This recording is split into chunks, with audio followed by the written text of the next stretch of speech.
The Buddha, renowned for his wisdom, once emphasized the influence of our actions and urged us to follow the noble path of sharing wealth, saying that if we have little, we should give little. If we have a moderate amount, we should give moderately, and if we have much, we should give abundantly. It is not right to give nothing. In this video, we will delve into the profound teachings of the Buddha on sharing wealth and the transformative power it holds in our lives. Today, I will share a story that reflects the timeless wisdom of Gautama Buddha, a story about the profound impact of sharing wealth and how it has the power to transform your life. This tale will illuminate the path to financial abundance through generosity. As the Buddha walked with his disciples, he came across a village where he decided to stay for a few days. Among his disciples, this news quickly spread throughout the village. Gautama Buddha had come to their village. Hearing this, people began to visit the Buddha, seeking solutions to their problems. The Buddha, in the meantime, was providing them with solutions to their issues. Meanwhile, a villager told the Buddha, "O Lord, we all in the village earn our living by working hard, and thank the Almighty for all He has given us. But there is one person in our village named Peter, who does no work and keeps blaming the Almighty for his poverty. He constantly curses and insults the Almighty. If we try to stop him, he even abuses us. We don't know what to do." The Buddha responded with a smile, "My friends, please bring him to me, please." A villager said, "O wise one, that person is very rude. He might even abuse you, and we cannot bear to see him insult you, so it is not appropriate to call him here." The Buddha smiled and said, "Do not worry, bring him here. Tell him that I can solve his problem." After hearing the Lord Buddha, some men from the village went to fetch him. At first, the person refused to go to the Buddha, saying that all these sages were hypocrites, all false, and he would not go to anyone. But when some villagers told him that the Buddha could solve his problem, he agreed to approach the Buddha. That person stared at the Buddha and said, "Tell me, what is the problem? Why have you called me here? What do you want to say to me? Do you also want me to stop cursing the Almighty? Why should I not curse the Almighty? What has He given me? He has given me this useless body, but money is needed for the body as well. Why didn't the Almighty give me money? What should I do with this useless body? If you can solve my problem with money, then it's fine. Otherwise, pack your things and leave. I know that all monks are false." The Buddha was smiling instead of getting angry after hearing the person's words. The Buddha said to the person, "My friend, I am not asking you to believe in the Almighty or not believe in Him. The cause of a person's happiness and pain is their karma. That's why, instead of cursing someone else, if you work hard, then your problem of money can be solved." Peter, however, was not receptive. He mocked the Buddha's words, dismissing them as mere lessons and accusing the sage of hypocrisy. The main reason for his coming was the promise of financial assistance, and he felt betrayed by the Buddha. Sensing Peter's resistance, the Buddha decided to take a different approach and spoke of a king in a distant land who had a son born blind.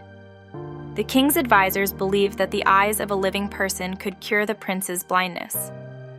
The Buddha said to Peter, "Would you be willing to offer your eyes to the king's son? The king will reward you with gold coins equal to your weight. With that wealth, you could live a prosperous life." Peter's anger flared up and he categorically refused, declaring that his eyes were invaluable and he would not part with them for any amount of wealth.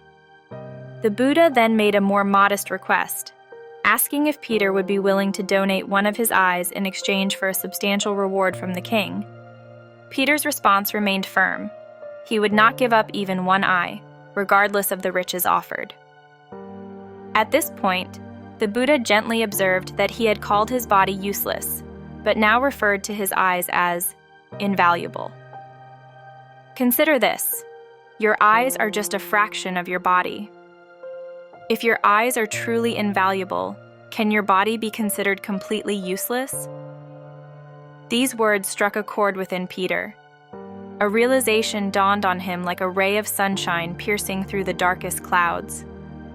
Tears welled up in his eyes, and he fell to his knees before the Buddha, sobbing.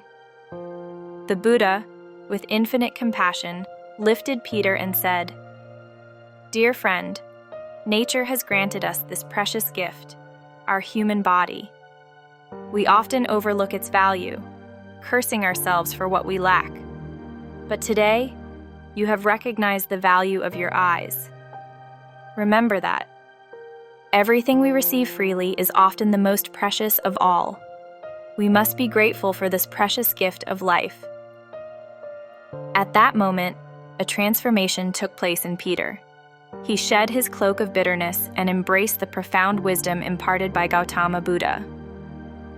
As Peter stood there, tears of realization streaming down his face, he felt a deep transformation within himself. The weight of bitterness and resentment he had carried for so long lifted, replaced by a sense of gratitude and acceptance. He understood the invaluable gift of life and the importance of appreciating every moment.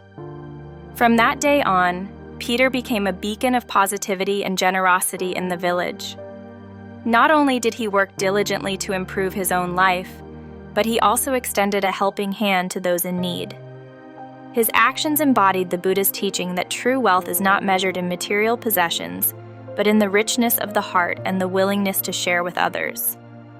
News of Peter's transformation and his newfound spirit of giving spread throughout the village, inspiring others to follow in his footsteps.